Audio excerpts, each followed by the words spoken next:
جی دوستو، ہر روز ایک نئی خبر ملتی ہے، ایک عجیب سی خبر مل جاتی ہے، کچھ سمجھ نہیں آتا کہ کیا کرنا چاہتے ہیں ہم۔ چلیں پاکستان کی تو کیا بات کریں، پاکستان میں تو ہر روز نیا سے نیا معاملہ چھڑ جاتا ہے۔ اب آزاد جموں اور کشمیر میں بھی ایک ہمیں خبر مل گئی جس پہ مجھے بہت ذاتی طور پر بہت افسوس ہوا۔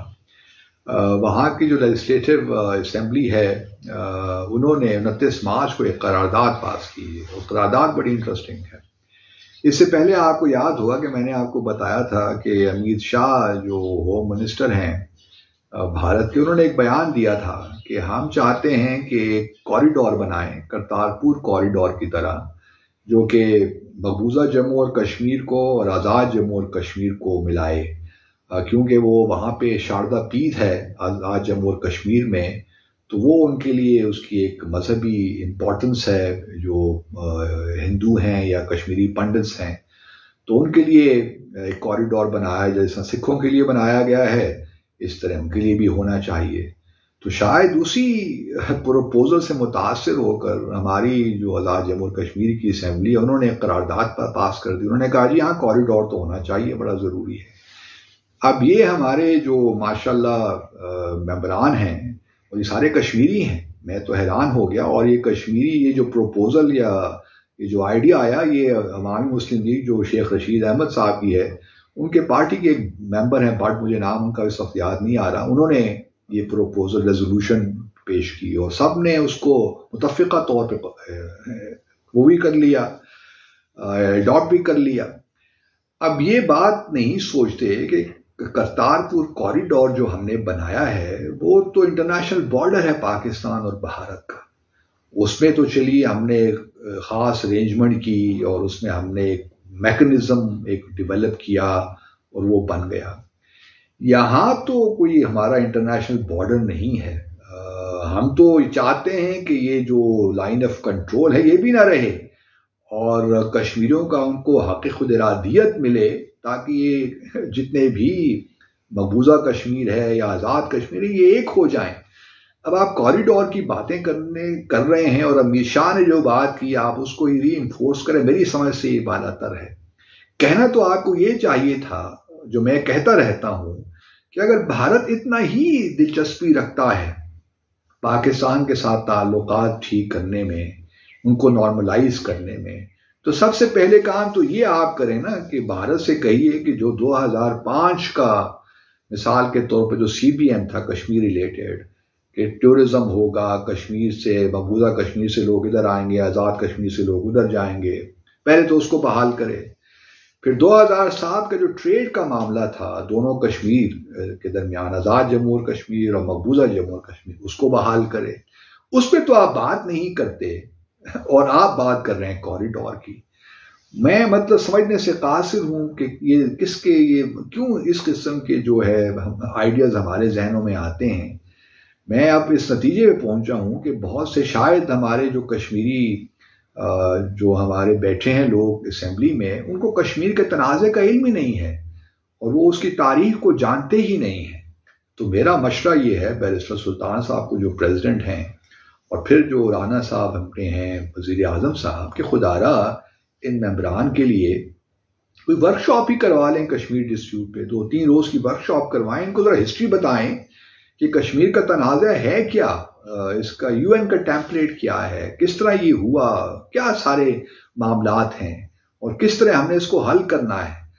تو اور مجھے خوشی ہوئی کہ جو سابق اسپیکر ہیں اور PMLN نون کے جو ہیں وہاں پہ شاید صدر ہیں آزاد جموں اور کشمیر میں، غلام قادر شاہ صاحب، انہوں نے اپنے ایک بیان میں کہا ہے کہ میں تھا نہیں اسمبلی میں اس روز، کہیں باہر تھا یا پاکستان میں تھا، اسلام آباد میں تھا، تو شاید اگر میں ہوتا تو اس کو کبھی منظور نہ ہونے دیتا۔ لیکن بہرحال اب وہ قرارداد تو منظور ہو گئی، اور بھارت میں آبویسلی اس پہ بات چیت بھی ہو رہی ہے کہ دیکھیے انہوں نے بھی امت شاہ کی جو پروپوزل تھی اس کو قبول کر لیا ہے۔ تو یہ سارے اس وقت معاملات گلگت بلتستان سے لے کر آزاد جموں اور کشمیر تک، اور یہ کوریڈور کی جو بات ہوئی ہے، یہ سب ایک ہی اس کا شاخسانہ ہے۔ وہ یہی ہے کہ بس جی جو اسٹیٹس کو ہے اس کے بیسس پہ ہی کشمیر کے معاملے کو حل کریں۔ اب کون سی قوتیں اس کے پیچھے ہیں وہ بھی ہم جانتے ہیں. ایون امریکہ بھی یہی چاہتا ہے کہ یہ معاملہ اس طرح ہی بس سیٹل ہو جائے، کیونکہ امریکہ کی خواہش تو یہی ہے کہ پاکستان اور چائنا کے درمیان جو تعلقات ہیں اس میں دراڑیں پڑیں اور پاکستان اور بھارت ایک ساتھ مل کر کام کریں.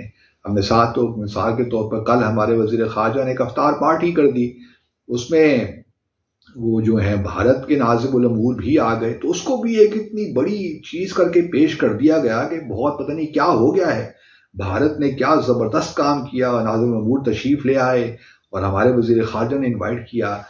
پہلے تو مجھے نہیں معلوم، کیونکہ جب ہم بھارت میں ہائی کمشنر تھا تو وہاں بھی ہمیں بلاتے تھے افطار پارٹیوں میں، پریزیڈنسی میں افطار پارٹی ہوتی تھی. پھر پرائم منسٹر مودی کے آنے کے بعد 2 سال کے بعد پھر ختم کر دی گئی وہ بھی. پرناب مکھرجی جب پریزیڈنٹ تھے تو اس وقت تک تو ہوتی رہی، اس کے بعد یہ ختم ہو گئی. لیکن وہ بلاتے تھے صرف اسلامک ممالک کو، جو مسلمان ممالک تھے ان کے سفیروں کو یا ہائی کمشنرز کو افطار پارٹیوں میں بلایا جاتا تھا. ہمیں بھی یہی کرنا چاہیے تھا، لیکن بہرحال ایک فیصلہ ہوا کہ تمام سارے ڈپلومیٹک کور ہی کو بلانا ہے، تو یہ میں اس پہ کچھ نہیں کہنا چاہتا. لیکن کوشچن یہی ہے کہ اب آگے جو ہے شنگھائی کوآپریشن آرگنائزیشنز کی میٹنگز بھی آ رہی ہیں. میں امید کرتا ہوں کہ جب تک فیصلے کیے ہیں اسی روشنی میں فیصلے ہوں گے. بڑا اچھا ہوا کہ ہم نے ورچوئل اٹینڈ کی نیشنل سیکورٹی ایڈوائزرز کی میٹنگ. اب یہ نہ ہو، میری جو ریکمنڈیشن ہے وہ تو یہی ہے کہ ہمارے ڈیفنس منسٹر کو جانے کی ضرورت نہیں ہے، جو اپریل میں میٹنگ ہو رہی ہے، اس اپریل کے آخر میں ڈیفنس سیکرٹری کو بھجوا دیں. اس طرح ہمارے فارن منسٹر کو بھی جانے کی ضرورت نہیں ہے. وہ کہ بے چینی تو ضرور ہوگی جانے کی، لیکن جانے کی قدم ضرورت نہیں ہے. منسٹر آف اسٹیٹ کو آپ بھجوا دیجئے، اور پھر جو سمٹ ہوگی ہمارے پرائم منسٹر کو جانے کی بھی ضرورت نہیں ہے. بہت ہو تو آپ فارن منسٹر کو بھجوا دیجئے. تو تھوڑا سا ایک لحاظ سے اپنا کنوے تو کیجئے نا کہ جو 5 اگست 2019 کو آپ نے کیا اس کو ہم ابھی تک ہمیں قبول نہیں ہے، اور اس پہ ہماری اسٹرانگ اپوزیشن ہے. اور ساتھ ہماری چونکہ شنگھائی کوآپریشن آرگنائزیشن کے ساتھ ایک کمٹمنٹ ہے، تو اس کو بھی ہم نے رکھنا ہے. ہم اس کے لیے بڑے امپورٹنٹ کی ممبر ہیں، تو وہ بھی ہم نے اس کے ساتھ ایک توازن کے ساتھ چلنا ہے. تو میں تو یہی اب جو ہے یہ ہے، دوبارہ اسی بات جہاں سے میں نے شروع کی تھی اسی بات پہ آتا ہوں کہ جو کشمیری ہمارے بہن بھائی ہیں آج جموں کشمیر میں جو اسمبلی میں بیٹھے ہوئے ہیں خاص طور پر، تو خدارہ تھوڑا سا سوچ سمجھ کے جو بھی آپ کام کریں، سوچ سمجھ کے کہ اس کی امپلیکیشنز کیا ہیں. یہ آپ کا جو پرنسپل ایک موقف ہے کشمیر کو، اس کو یہ قرارداد کمزور کرتی ہے.